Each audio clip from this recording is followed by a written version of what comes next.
Chris Level here with another edition of Pirate Talk. Chip Darden. See, we dusted him off, brought him back out. It's kind of off-season-ish. But no, man, love to be with Coach Darden talking some football. We'll tell you why in just a minute. Did want to thank you to Colton Coons for taking care of us as always. He is behind the camera for producing these and things like that. It's realignment time.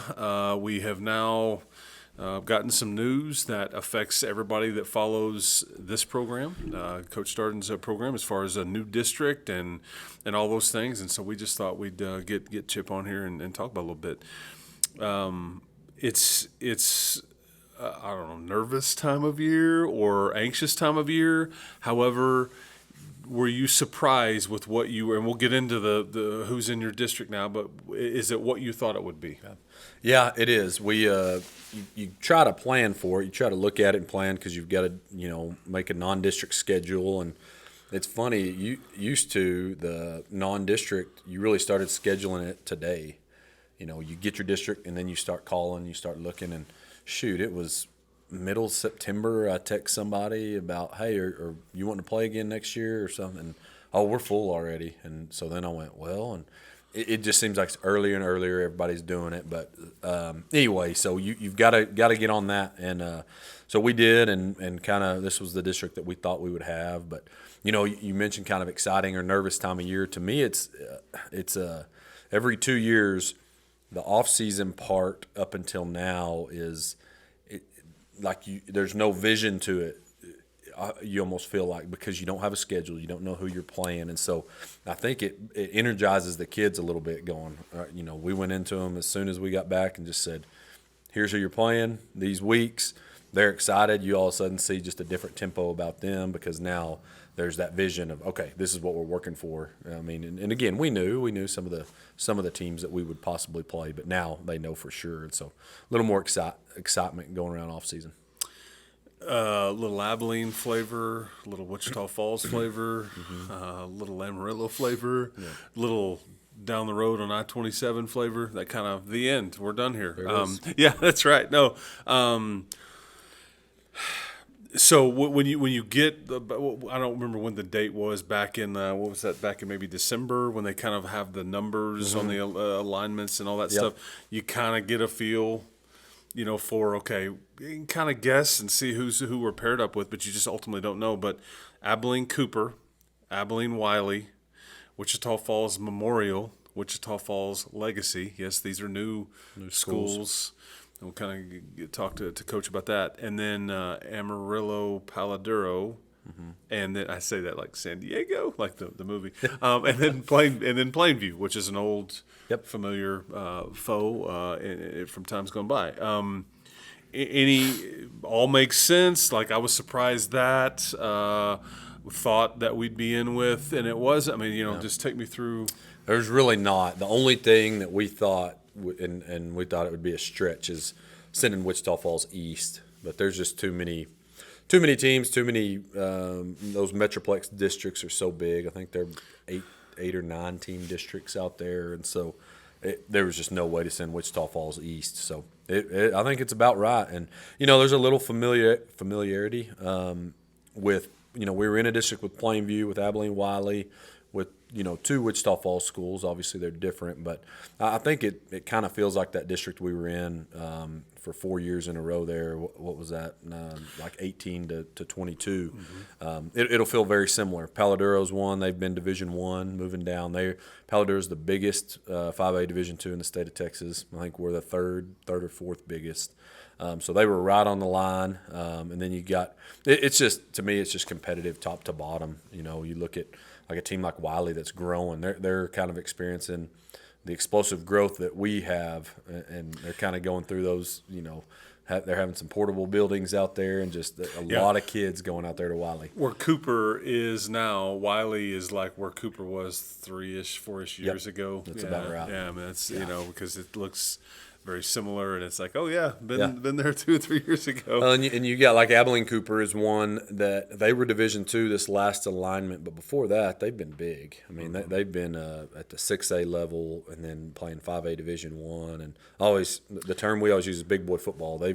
and Landon Winton, our principal, he'll always we talk about it quite a bit. When he was the offensive coordinator, the first time we were in 5A and we went down and played at Abilene Cooper, and we kind of walked off the field and said, okay, that's 5A big boy football right there. They are tough to beat. So it's going to be a fun district. I think it's going to be competitive. I think it's natural to look at it and go, okay, who's going to win it? Who's going to be like it?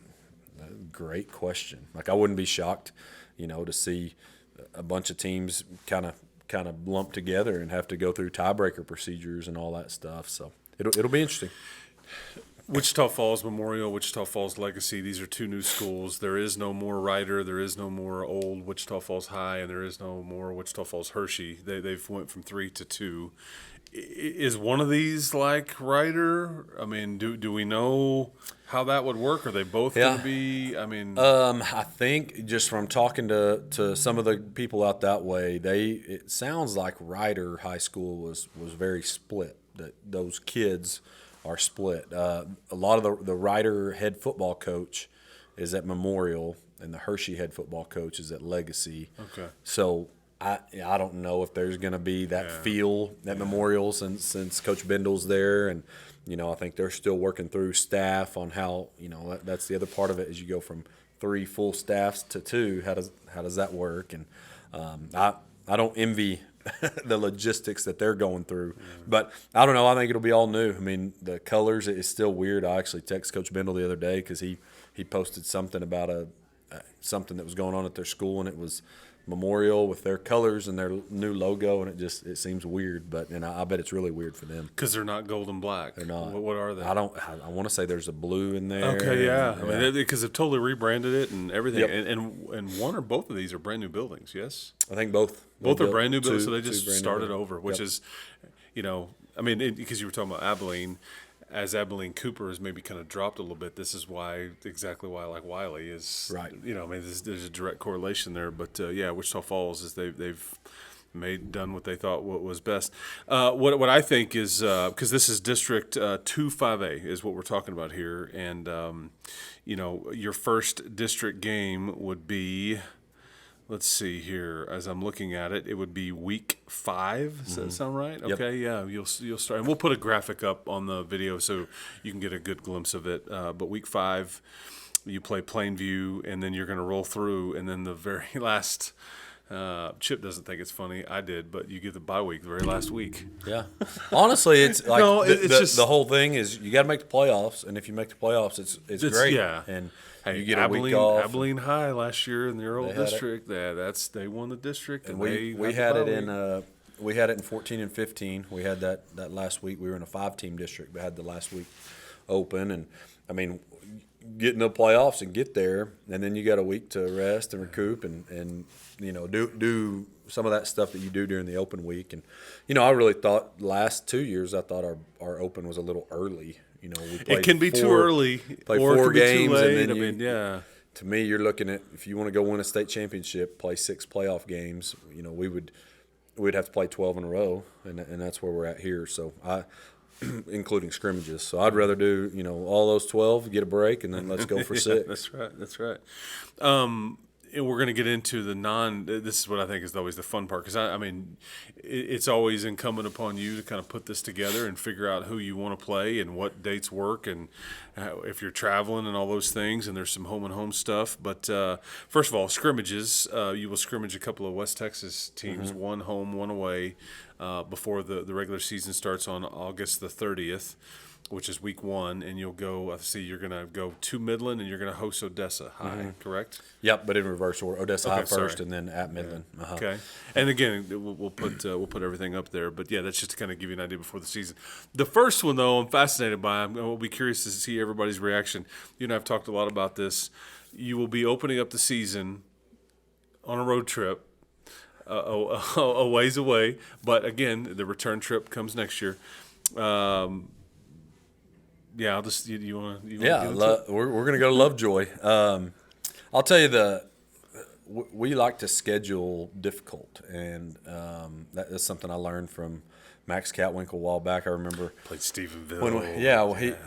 when he took over in 2013, we were in a district at that time with Shallow Water, Lamesa.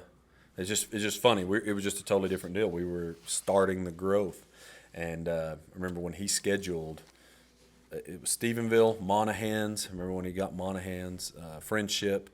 I mean, I just kind of remember going in there into his office like, I'm done. I'm out. What are we doing? And obviously there was some forward thinking on his part, and it's good for your team. It's good to be challenged.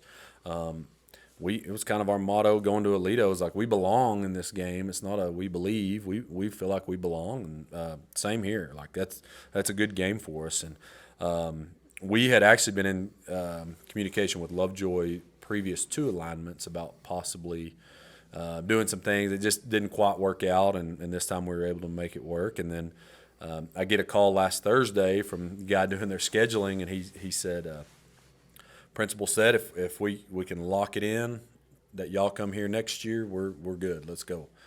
And it kind of worked out with our schedule, like that's what we needed anyway. And but I also got off the phone and went, they're about to make a splash hire, I think. And sure enough, Todd Dodge gets hired the next, I guess, 2 days later. And so it'll be fun. It'll be a lot of state recognition in that game, and that's kind of what we want our kids to awesome. be put in that spotlight. Yeah, well, and they'll never forget it. Obviously, it'll be a long road trip for you year 1, but then the return trip will come in year 2.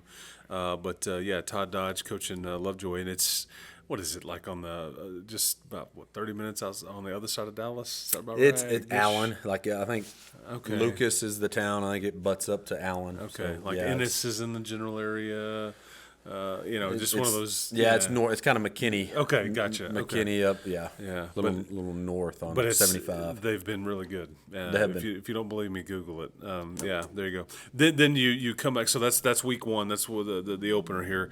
You'll come back. You will host the Coronado Mustangs in week 2. Yeah, and like that game, like the city rivalry. That's been a healthy rivalry, and everybody gets excited about that and playing them. I think both sides. So.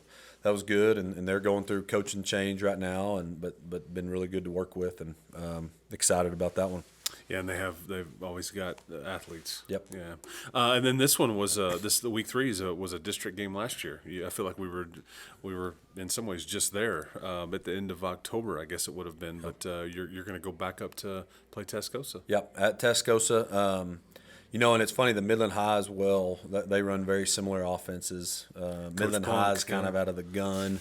Tascosa does it under center. But sometimes you got to schedule whoever will play, and sometimes it just is what it is. But we like to have a little method to it as well. And like if you look in our region, we'd like to be able to put ourselves in a position to make the playoffs. So we've got a district of teams that run a lot of different offenses and defenses. And then you look in the region, if you get in the playoffs, you got like a Mansfield Summit that runs a triple option, and you just may see it. So it's important for us to play Tascosa, see the triple option, because you can simulate that in practice all you want, but you got to see it live. And so anyway, that was kind of one of the reasons we thought that'd be good for us. And again, competitive. We want to challenge our kids. Yeah, so. And then you come back and you get another game with Friendship. Yep. So. And it's funny, that one has kind of shifted spots. It was week 3 for a long time, and then it was week 2, and now week 4. But just kind of how those schedules work out. But yeah, it should be. That one's always fun and been very competitive. We got to get on the winning side of that one. They've had our number the last few years, but. Very competitive. Always seems like it 1 possession games every time. No doubt. Those are same as I was saying about the option. We can do 2-minute drills. We can do late game situation drills, but nothing compares to being in it. And in that one, there'll be 10,000 people, and being in those games and having to coaches, players, everybody having to be in that moment and execute and get better. That helps us for district and then hopefully playoffs.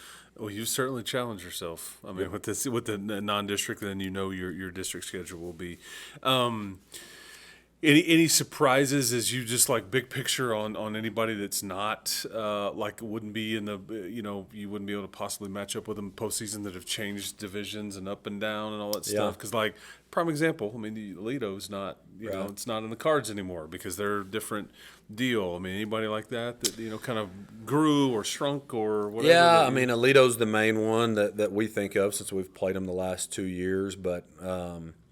I don't know if there's any of that. Like to me, the interesting part, it always like you're going to have an El Paso district, you're going to have us, and then it's what happens in DFW. And there's been years like last time we were in Division II, there was 2 El Paso districts, us, and just 1 DFW. Well, now there's 2 DFW districts, and so we got the north part of it. Some years it's been south. So like South Oak Cliff, some of them are Region 2. They're out of our region, but.